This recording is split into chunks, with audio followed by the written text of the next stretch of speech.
Hello hi ನಮಸ್ಕಾರ ಎಲ್ರಿಗೂ. ನಾನು ನಿಮ್ಮ ಪ್ರೀತಿಯ ಮನೆ ಮಗಳು ನಿರ್ಮಲಾ. ಎಲ್ಲರೂ ಹೇಗಿದ್ದೀರಾ ಡಿಯರ್ಸ್? ಎಲ್ಲರೂ ಚೆನ್ನಾಗಿದ್ದೀರಾ ಅಂತ ಅಂದ್ಕೊಳ್ತೀನಿ. So welcome back to my YouTube channel ನಿಮ್ಮ ವ್ಲಾಗ್ಸ್. ಇವತ್ತಿನ ಎರಡು ಕನಸು ಎಪಿಸೋಡ್ 23 ಡಾರ್ಲಿಂಗ್ ಅಂತ ಕರೆದೇ ಬಿಟ್ಟ. This is the title. So ಯಾರನ್ನ ಡಾರ್ಲಿಂಗ್ ಅಂತ ಕರೆದಿದ್ದು, ಯಾರನ್ನ ಕರೆದಿದ್ದು, ಯಾರು ಕರೆದಿದ್ದು, ಹೇಗೆ ಕರೆದಿದ್ದು, ಇದನ್ನೆಲ್ಲ ನಾನು ಈ ಎಪಿಸೋಡಲ್ಲಿ ಎಕ್ಸ್ಪ್ಲೇನ್ ಮಾಡಿದ್ದೀನಿ. ಹಾಗೆ ಒಂದು ದೊಡ್ಡ ಶಾಕ್ ಇದೆ ಈ ಒಂದು ಎಪಿಸೋಡಲ್ಲಿ. ಏನು ಅಂತ ಪ್ರಶಾಂತ್ಗೆ ಸಂಬಂಧಪಟ್ಟಿರುವಂತಹ ವಿಷಯ. ಸೊ ಅದನ್ನು ಈ ಎಪಿಸೋಡಲ್ಲಿ ನೋಡ್ಕೊಂಡು ಬನ್ನಿ. ಡಾರ್ಲಿಂಗ್ ಅಂದೇ ಬಿಟ್ಟ. ಇವರಿಬ್ಬರು ಕೋಳಿ ಜಗಳ ಅಂತೂ ಮುಗಿತಾನೇ ಇಲ್ಲ. ಟೈಮ್ ಹೋಗ್ತಾನೇ ಇದೆ. ಹೇಗೆ ಹೋಗ್ತಿದೆ ಅಂತ ಗೊತ್ತಾಗ್ತಾ ಇಲ್ಲ. ಇವರಿಬ್ಬರು ಮಾತಾಡದೆ 15 ದಿನ ಆಗೋಯ್ತು. ಸಂಜೆ ಟೈಮ್ ಲಾವಣ್ಯ ಕಿಚನಿಗೆ ಬರ್ತಾಳೆ. ನಿತ್ಯ ಕಾಫಿ ಕೊಡು, ಶರತ್ತಿಗೆ ಕೊಡಬೇಕು. ನಿತ್ಯ ಏನು ಹೋಗಲಿ ಅಂತ ಬಿಟ್ಟರೆ ನಿಮ್ಮ ಆಟ ಪ್ರತಿದಿನ ಜಾಸ್ತಿ ಆಗ್ತಿದೆ. ಇರು, ನಿಮಗೆ ಸರಿಯಾಗಿ ಬುದ್ಧಿ ಕಲಿಸ್ತೀನಿ. ಓ ಕಾಫಿನ ಲಾವಣ್ಯ ಮಾಡಿಕೊಡ್ತೀನಿ ಅಂಥೇಳಿ ಸಕ್ಕರೆ ಬದಲು ಉಪ್ಪನ್ನು ಹಾಕ್ತಾ ಇರ್ತಾಳೆ. ಲಾವಣ್ಯ ಹಲೋ, ಶುಗರ್ನ 2 ಸ್ಪೂನ್ ಜಾಸ್ತಿನೇ ಹಾಕು. ನನ್ನ ಶರತ್ಗೆ ಸ್ವೀಟ್ ಅಂದರೆ ತುಂಬ ಇಷ್ಟ. ನಿತ್ಯ ಸರಿ ಲಾವಣ್ಯ, ನೀನು ಹೇಳ್ದಾಗೆ 2 ಸ್ಪೂನ್ ಜಾಸ್ತಿನೇ ಹಾಕ್ತೀನಿ ಅಂಥೇಳಿ ನಗಾಡ್ತಾ ಸಕ್ಕರೆನ ಅಲ್ಲ ಉಪ್ಪನ್ನು 2 ಸ್ಪೂನ್ ಇನ್ನೂ ಜಾಸ್ತಿ ಹಾಕಿದ್ಲು. ಲಾವಣ್ಯ ಖುಷಿಯಿಂದ ತೊಗೊಂಡು ಹೋಗಿ ಶರತ್ಗೆ ಕೊಡ್ತಾಳೆ. ಶರತ್ ಅವನು ಕುಡ್ದಿದ್ದೇ ತಡ ಹಾಗೆ ವಾಮಿಟ್ ಮಾಡಿಬಿಡ್ತಾನೆ. ಥೂ ಲಾವಣ್ಯ, ಈಗ ಕಾಫಿ ಮಾಡೋದು ವ್ಯಾಕ್ ಅಂದ. ಇವಾಗ ಬರುತ್ತೆ ನೋಡಿ ನಿಜ ಈಚೆ. ಲಾವಣ್ಯ ಅಯ್ಯೋ ಶರತ್, ನಾನಲ್ಲ ಕಾಫಿ ಮಾಡಿದ್ದು ನಿತ್ಯ. ಇಷ್ಟು ದಿನಾನು ಅವಳೇ ಕಾಫಿ ಮಾಡ್ತಾಯಿದ್ದಿದ್ದು, ನಾನು ಸುಮ್ಮನೆ ತೊಗೊಂಡು ಬಂದು ಕೊಡ್ತಾಯಿದ್ದೆ ಅಷ್ಟೇ ಅಂತ ನಿಜ ಒಪ್ಕೊಬಿಡ್ತಾಳೆ. ಈ ಕಡೆ ನಿತ್ಯ ಅದನ್ನೇ ಕೇಳಿಸ್ಕೊಂಡು ಪಕ್ಕ ಅಂತ ನಗ್ತಿದ್ಲು. ಶರತ್ ಓ ಕಾಫಿ ಮಾಡಿದ ನಿತ್ಯನಾ, ಬೇಕು ಅಂತಲೇ ಮಾಡಿರ್ತಾಳೆ, ರಾಕ್ಷಸಿ ಅಂತ ಮುಗುಳ್ನಗ್ತಾನೆ. ಆಮೇಲೆ ನಿತ್ಯ ಕಡೆ ನೋಡ್ದ. ಲಾವಣ್ಯ ಕಾಫಿ ಮಾಡಿದ್ದು ನೀನು ಅಂತ ಹೇಳು, ನೀನು ಹೇಗೆ ಮಾಡಿಕೊಟ್ರು ನಾನು ಕುಡಿತೀನಿ ಅಂತ ಕುಡಿತಾ ಇದ್ದ. ನಿತ್ಯ ಕೋಪ ಮಾಡಿಕೊಂಡು ಪಟ ಅಂತ ಅಲ್ಲಿಗೆ ಬಂದು ಅವನ ಕೈಲಿದ್ದ ಕಾಫಿ ಮಗ್ನ ಕಿತ್ಕೊಂಡು ತೊಗೊಂಡು ಹೋಗಿ ಬೇರೆ ಕಾಫಿನ ಮಾಡ್ಕೊಂಡು ಬಂದು ಅವನ ಕೈಯಲ್ಲಿಟ್ಟು ಅಲ್ಲಿಂದ ಏನು ಮಾತಾಡದೆ ಹೋಗ್ಬಿಡ್ತಾಳೆ. ಈ ಕಡೆ ಪ್ರಶಾಂತ್ ಮನೆಯಲ್ಲಿ ಪ್ರಶಾಂತ್ ಅವ್ರ ಅಮ್ಮನಿಗೆ ತುಂಬ ಸೀರಿಯಸ್ ಆಗಿರುತ್ತೆ. ಪ್ರಶಾಂತ್ ನಿತ್ಯಗೆ ತುಂಬ ಸರಿ ಕಾಲ್ ಮಾಡ್ತಾನೆ, ಆದರೆ ಕನೆಕ್ಟ್ ಆಗ್ತಾ ಇರಲ್ಲ. ಸೊ ಇವಾಗ ಡೈರೆಕ್ಟಾಗಿ ನಿತ್ಯ ಮನೆಗೆ ಹೋದ. ಆದರೆ ಅವಳು ಅಲ್ಲಿಲ್ಲದೆ ಇರೋದನ್ನು ನೋಡಿ ಶ್ರುತಿ ಹತ್ರ ಕೇಳ್ದ. ಅವಳು ನಡೆದಿರೋದೆಲ್ಲ ಹೇಳಿ ಶರತ್ ಸರ್ ಮನೇಲಿದ್ದಾಳೆ ಅಂತ ಹೇಳ್ತಾಳೆ. ಪ್ರಶಾಂತ್ಗೆ ಈಗ ಬೇರೆ ದಾರಿ ಇಲ್ಲ. ಅವನು ಪ್ರಶಾಂತ್ ಡೈರೆಕ್ಟಾಗಿ ಶರತ್ ಸರ್ ಮನೆಗೆ ಹೋದ.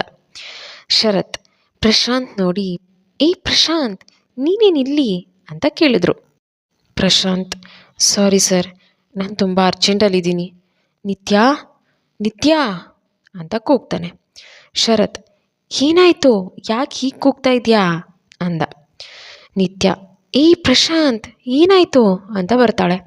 ಪ್ರಶಾಂತ್ ಏನು ಹೇಳ್ತೀರಾ ನಿತ್ಯ ಕೈ ಹಿಡ್ಕೊಂಡು ಬಾ ಹೋಗೋಣ ಅಂತ ಅವಳನ್ನ ಹೇಳ್ಕೊಂಡು ಹೋಗ್ತಿದ್ದ.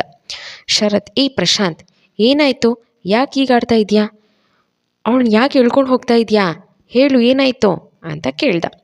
ಪ್ರಶಾಂತ್ ಸರ್, ಇದು ನಮ್ಮ ಪರ್ಸ್ನಲ್ ವಿಷಯ ಅಂದ್ಬಿಡ್ತಾನೆ. ಶರತ್ ಶಾಕ್ನಿಂದ ನಿತ್ಯ ನೋಡ್ತಾನೆ. ನಿತ್ಯ ಏಯ್ ಪ್ರಶಾಂತ್ ಏನಾಯಿತು ಅಂತ ಹೇಳು, ಇಲ್ಲಾಂದರೆ ನಾನು ಎಲ್ಲೂ ಬರಲ್ಲ ಅಂತಾಳೆ. ಪ್ರಶಾಂತ್ ನಿತ್ಯ, ಅಮ್ಮಗೆ ಸೀರಿಯಸ್ ಕಣೆ, ನೀನು ನೋಡಬೇಕು ಅಂದರು.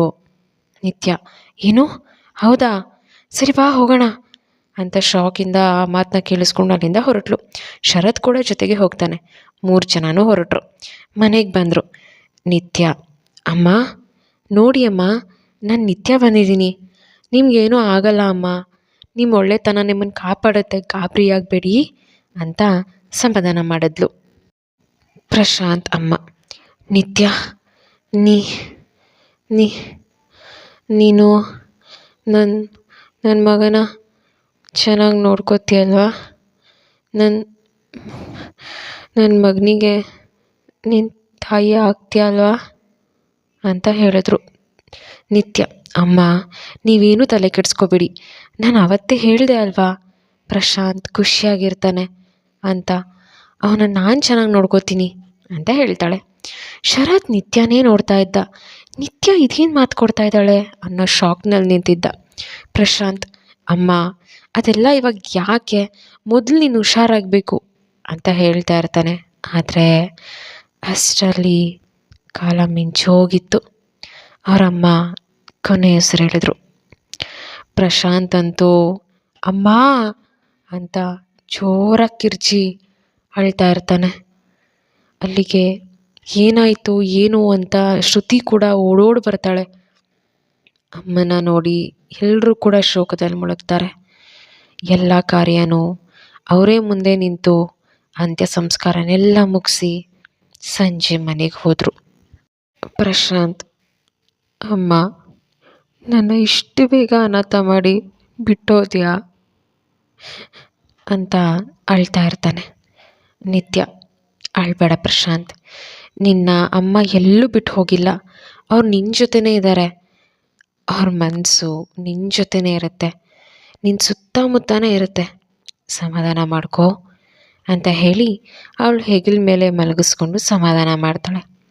ಶ್ರುತಿ, ಪ್ರಶಾಂತ್ ಎಲ್ಲ ನಮ್ಮ ಕೈಲಿರುತ್ತಾ, ಎಲ್ಲದಕ್ಕೂ ನಾವು ಅಡ್ಜಸ್ಟ್ ಆಗಬೇಕು, ಸಮಾಧಾನ ಮಾಡ್ಕೊ, ತಗೋ ಸ್ವಲ್ಪ ಊಟ ಮಾಡು. ಪ್ರಶಾಂತ್, ಯಾರಿಗೋಸ್ಕರ ಊಟ ಮಾಡಲಿ ಶ್ರುತಿ ಅಂದ. ನಿತ್ಯ, ನಿನಗೋಸ್ಕರ, ಅಮ್ಮನಿಗೋಸ್ಕರ. ಶ್ರುತಿ ಕೈಯಲ್ಲಿದ್ದ ತಟ್ಟೆ ತೊಗೊಂಡು ಒಂದು ತುತ್ತು ಅವನ ಮುಂದೆ ತೊಗೊಂಡು ಹೋಗಿ ನನಗೋಸ್ಕರನಾದರೂ ತಿನ್ನು ಅಂತ ತಿನ್ನಿಸ್ತಾಳೆ. ಪ್ರಶಾಂತ್ ತಿಂದ. ಶರತ್ ಇದನ್ನೆಲ್ಲ ನೋಡಿ ಮೌನದಲ್ಲಿ ಮುಳುಗಿದ್ದ. ಪ್ರಶಾಂತ್ ನಿತ್ಯ ಮಡ್ಲಲ್ಲಿ ಮಲ್ಕೊಂಡು, ನನಗೆ ಯಾರೂ ಇಲ್ವಲ್ಲ ನಿತ್ಯ, ನನ್ನ ಅಮ್ಮ ನನ್ನ ಒಂಟಿ ಮಾಡಿ ಹೋಗ್ಬಿಟ್ರಲ್ಲ ಅಂತ ಅಳ್ತಿದ್ದ. ನಿತ್ಯ, ಪ್ರಶಾಂತ್ ತಲೆನ ಸವರಿ, ಯಾಕೆ ಪ್ರಶಾಂತ್ ನಿನ್ಗೆ ಯಾರೂ ಇಲ್ವಾ, ನಿನಗೆ ಅಮ್ಮ ಇದ್ದಾರೆ, ಹಾಗೆ ನಾನಿದ್ದೀನಿ ಅಂತ ಸಮಾಧಾನ ಮಾಡ್ತಿದ್ಲು. ಅದೇ ಟೈಮ್ಗೆ ನಿತ್ಯಗೆ ಒಂದು ಕಾಲ್ ಬರುತ್ತೆ. ಅದು ರಾಧಾಳ ಕಾಲು. ನಿತ್ಯ, ಚಿರು ತುಂಬ ಹಠ ಮಾಡ್ತಿದ್ದಾನೆ, ಪ್ಲೀಸ್ ಬೇಗ ಬಂದುಬಿಡಿ ಅಂತ ಅಂದ್ಲು.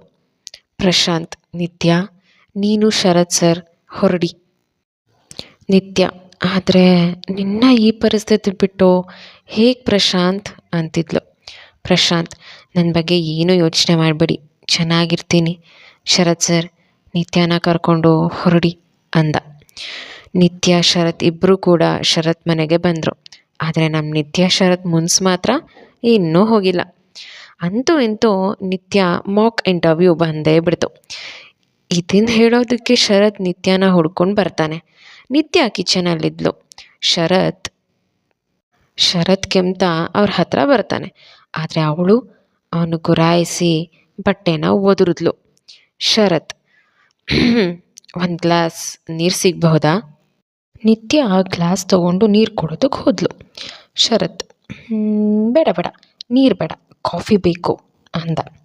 ನಿತ್ಯ ಗ್ಲಾಸ್ ಸೈಡಿಗಿಟ್ಟು ಸ್ಟವ್ ಮೇಲೆ ಹಾಲಿಟ್ಲು. ಕಾಫಿ ಪುಡಿ ತೊಗೊಳೋದಕ್ಕೆ ಅಂತ ಹೋದ್ಲು. ಶರತ್, ಇಲ್ಲ ನಂಗೆ ಕಾಫಿ ಬೇಡ, ನನಗೆ ಟೀ ಬೇಕು ಅಂದ. ನಿತ್ಯಗೆ ಪೇಷನ್ಸ್ ಸ್ವಲ್ಪ ಕಡಿಮೆ ಆಯಿತು. ಅವನ್ನೇ ಕೋಪದಿಂದ ನೋಡಿ ಕಾಫಿ ಪುಡಿ ಎತ್ತಿಟ್ಟು ಟೀ ಪೌಡ್ರ್ ತೊಗೊಂಡ್ಳು. ಶರತ್, ನನಗೆ ಟೀನೂ ಬೇಡ ಅಂದ. ನಿತ್ಯ ಕೋಪದಿಂದ, ಏನೂ ಬೇಡ ಅಂದರೆ ಇಲ್ಲಿಗೇನಕ್ಕೆ ಬಂದ್ರಿ ಅಂತ ಕೇಳಿದ್ಲು. ಶರತ್, ಯಾಕೆ ಅಂದರೆ ನನ್ನಿಷ್ಟ, ನಾನು ಏನು ಬೇಕಾದರೂ ಹೋಗ್ತೀನಿ, ಏನು ಬೇಕಾದರೂ ಮಾಡ್ತೀನಿ, ಬೇಕಂದರೆ ಇಲ್ಲೇ ಕೂತ್ಕೋತೀನಿ ಅಂಥೇಳಿ ಕೂತ್ಕೊಳ್ತಾನೆ. ನಿತ್ಯ, ಕೂತ್ಕೊಳ್ಳಿ, ನನಗೇನು? ಶರತ್, ಕೂತ್ಕೋತೀನಿ ಅಂತ ಕೂತ. ನಿತ್ಯ, ಸರ್ ಈ ಕಡೆ ಬನ್ನಿ, ಶೆಲ್ಫ್ ಮೇಲೆ ಡಬ್ಬ ಇದೆ, ಅದು ನಿಮ್ಮ ಮೇಲೆ ಬೀಳುತ್ತೆ ಅಂತ ಹೇಳಿದ್ಲು. ಶರತ್, ಬೀಳಲಿ ಬಿಡು, ಬಿದ್ದರೆ ನನ್ನ ಮೇಲೆ ತಾನೇ ಬೀಳುತ್ತೆ, ನಿನಗೇನು? ನಿತ್ಯ, ಹೌದಾ ಸರಿ, ನನಗೇನು ಬಿಡಿ ಅಂತ ಶರತ್ನು ಹಾಗೆ ಶೆಲ್ಫ್ ಮೇಲಿದ್ದ ಡಬ್ಬಿನೂ ನೋಡ್ತಾ ತಟ್ಟೆ ಒರೆಸ್ತಾ ನಿಂತಿದ್ಲು. ನಿತ್ಯ ಹೇಳ್ದಂಗೆ ಶೆಲ್ಫ್ ಮೇಲಿದ್ದ ಗೋಧಿ ಹಿಟ್ಟಿನ ಡಬ್ಬ ಶರತ್ ಮೇಲೆ ಬಿದ್ದೇ ಬಿಡ್ತು. ಶರತ್ ಮೈಯೆಲ್ಲ ಫುಲ್ಲು ಗೋಧಿ ಹಿಟ್ಟು. ಅವಳನ್ನ ಹಾಗೆ ಕೂತಿದ್ದ. ನಿತ್ಯ ಅದನ್ನ ನೋಡಿ ಇನ್ನೂ ಜೋರಾಗಿ ಪಕ್ಕ ಪಕ್ಕ ಅಂತ ನಗಕ್ಕೆ ಸ್ಟಾರ್ಟ್ ಮಾಡಿದ್ಲು. ಶರತ್, ಉಫ್, ಈ ಕ್ಯೂಟ್ ರಾಕ್ಷಸಿ ಮುದ್ದಾದ ನಗು ನೋಡೋದಕ್ಕೆ ಎಷ್ಟೆಲ್ಲ ಸರ್ಕಸ್ ಮಾಡ್ಬೇಕು ನಾನು. ಮಾತಾಡಿಲ್ಲ ಅಂದರೆ ಮಾತಾಡೋದೇ ಇಲ್ಲ ಅಂತಾಳೆ. ಸತ್ಯ, ಈಗಲಾದರೂ ನಗಾಡ್ತಿದ್ದಾಳಲ್ಲ ಅಂತ ಅವನು ನಗಾಡ್ತಾ ಕೂತ್ಬಿಟ್ಟ. ನಿತ್ಯ ನಗ್ತಾನೆ ಇದ್ಲು. ಅಲ್ಲಿ ಚಿರು ಬಂದ. ಶರತ್ನ ನೋಡಿ ಶಾಕ್. ನಿತ್ಯ ಡಾರ್ಲಿಂಗ್ ಅಂತ ತಪ್ಕೊಳ್ತಾನೆ. ಡಾರ್ಲಿಂಗ್, ನೀನು ಹೇಳ್ತಾ ಇದ್ದಲ್ಲ ಬ್ರಹ್ಮ ರಾಕ್ಷಸ ಅಂತ, ಇದೇನಾ ಅಂತ ಕೇಳ್ದ. ನಿತ್ಯ ನಗ್ತಾನೆ, ಹೌದು ಪುಟಾಣಿ, 19ನೇ ಅದ್ಭುತವಾದ ಬ್ರಹ್ಮ ರಾಕ್ಷಸ ಅಂದರೆ ಇವರೇ ಅಂತ ಅಂದ್ಲು. ಶರತ್, ಚಿರು, ನೀನು ನಾನು ಆಡ್ಕೊಳ್ತಾ ಇದೆಯಾ ಅಂದ. ನಿತ್ಯ, ಸರ್, ನಾನು ಹೇಳಿದ್ದೆ ತಾನೇ ನಿಮಗೆ ಈ ಕಡೆ ಬನ್ನಿ ಅಂತ, ನೀವು ನೋಡಿದ್ರೆ ನನ್ನ ಮಾತೇ ಕೇಳಿಲ್ಲ, ಈಗ ನೋಡಿ ಅಂತ ನಗ್ತಾಳೆ. ಶರತ್, ಹೌದು ನಿತ್ಯ, ನಾನು ನಿನ್ನ ಮಾತು ಕೇಳಬೇಕಾಗಿತ್ತು. ನಿನ್ನ ಮಾತು ಕೇಳಿದರೆ ನಿನಗೆ ಬೇಜಾರು ಆಗ್ತಾನೆ ಇರಲಿಲ್ಲ. ಐ ಆಮ್ ಸಾರಿ ಅಂದ.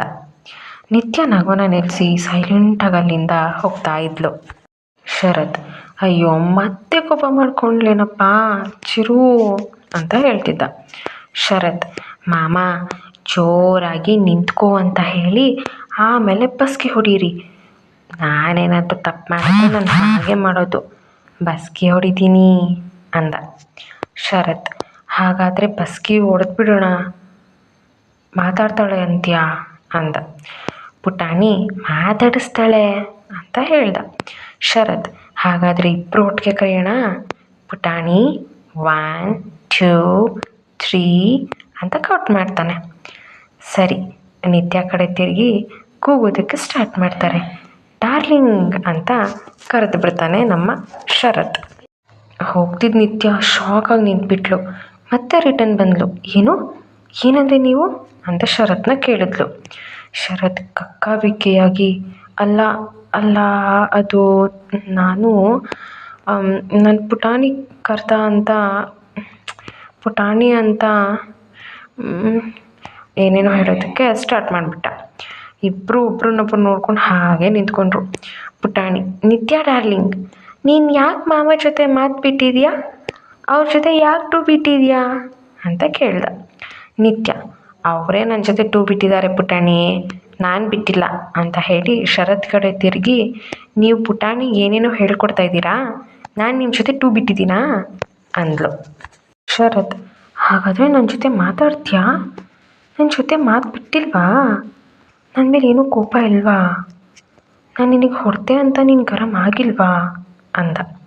ನಿತ್ಯ, ಸರ್, ನೀವು ಹೊಡಿತೀರಾ, ನೀವು ಬೈತೀರಾ, ಇನ್ಯಾರು ಬೈತಾರೆ ಸರ್, ನನಗೆ ಯಾವ ಕೋಪನೂ ಇಲ್ಲ, ಯಾವ ವಿಚಾರೂ ಇಲ್ಲ, ನಾನು ಮಾತಾಡಿದ್ರೆ ಜಗಳ ಬರೋದೇ ಅನ್ನೋದಾದರೆ ನಾನು ಮಾತಾಡಲ್ಲ ಅಂತ ಸುಮ್ಮನೆ ಆಗಿದ್ದೆ ಅಷ್ಟೆ ಅಂತ ಹೇಳಿದ್ಲು. ಶರತ್ ಮಗಳನ್ನಗ್ತಾ, ಓಕೆ ನಿತ್ಯ, ನಾಳೆ ಕಾಲೇಜ್ನಲ್ಲಿ ಮಾಕ್ ಇಂಟರ್ವ್ಯೂ ಇದೆ, so be ready for that, ಅದನ್ನೇ ಹೇಳೋಣ ಅಂತ ಬಂದೆ ಅಂದ. ನಿತ್ಯ, ಓಕೆ ಸರ್, ನೀವು ಹೋಗಿ ಸ್ನಾನ ಮಾಡಿ ಅಂತ ಹೇಳಿ ಚಿರು ನಿಂತ್ಕೊಂಡು ಹೋಗ್ತಾಳೆ. ಓಕೆ, ಎಪಿಸೋಡ್ ನೋಡ್ಕೊಂಡು ಬಂದರೆ ಅಲ್ಲ ಪಾಪ. ಈ ಎಪಿಸೋಡಲ್ಲಿ ನಮ್ಮ ಶರತ್ ಹಾಗೆ ನಿತ್ಯ ಒಂದಾಗ್ತಾರೆ. ಹಾಗೆ ನಮ್ಮ ಪ್ರಶಾಂತ್ ಅವರ ತಾಯಿ ತೀರ್ಕೊಂಡು ಬಿಡ್ತಾರೆ. ಅದು ತುಂಬ ಬೇಜಾರಾಗುವಂತಹ ಒಂದು ಸಿಚುಯೇಷನ್. ಸೊ ಪ್ರಶಾಂತ್ಗೆ ಇವಾಗ ಯಾರು ಹಿಂದೆ ಮುಂದೆ ಯಾರೂ ಇಲ್ಲ. ಸೊ ನಮ್ಮ ನಿತ್ಯ ಹೇಳಿರೋ ಮಾತಿನ ಪ್ರಕಾರ ಅವ್ನು ನೋಡಿದ್ರೆ ಇವಳನ್ನ ಇಷ್ಟಪಡ್ತಿದ್ದಾನೆ, ಹಾಗೆ ಇವಳು ಅವನ್ನ ಇಷ್ಟಪಡ್ತಿದ್ದಾಳೆ ಅಂತ ಅವ್ನು ಅಂದ್ಕೊಂಡಿದ್ದಾನೆ. ನಿತ್ಯ ಯಾರನ್ನ ಇಷ್ಟಪಡ್ತಿದ್ದಾಳೆ, ಕಲಾವಿದನ್ನ. ಸೊ ಇದೆಲ್ಲ ಅವನಿಗೆ ಗೊತ್ತಾದರೂ ಅವನು ಹೇಗೆ ರಿಯಾಕ್ಟ್ ಆಗ್ತಾನೆ, ಅವ್ರ ಅಮ್ಮ ಬೇರೆ ಇಲ್ಲ. ಸೊ ನಿತ್ಯ ಇನ್ಮೇಲೆ ಪ್ರಶಾಂತ್ನ ಹೇಗೆ ನೋಡ್ಕೋತಾಳೆ, ಹೇಗೆ ಹ್ಯಾಂಡಲ್ ಮಾಡ್ತಾಳೆ ಅನ್ನೋದನ್ನು ನೆಕ್ಸ್ಟ್ ಎಪಿಸೋಡಲ್ಲಿ ತಿಳ್ಕೊಳ್ಳೋಣ. ಅಲ್ಲಿ ತನಕ ಕೇಳ್ತಾರೆ ನಿಮ್ಮ ವ್ಲಾಗ್ಸ್ ಅಂತ ಹೇಳ್ತಾ ಮತ್ತೆ ಸಿಗ್ತೀನಿ. ಸಬ್ಸ್ಕ್ರೈಬ್ ಮಾಡ್ಕೊಳ್ಳಿ. Love you all. ಬಾಯ್.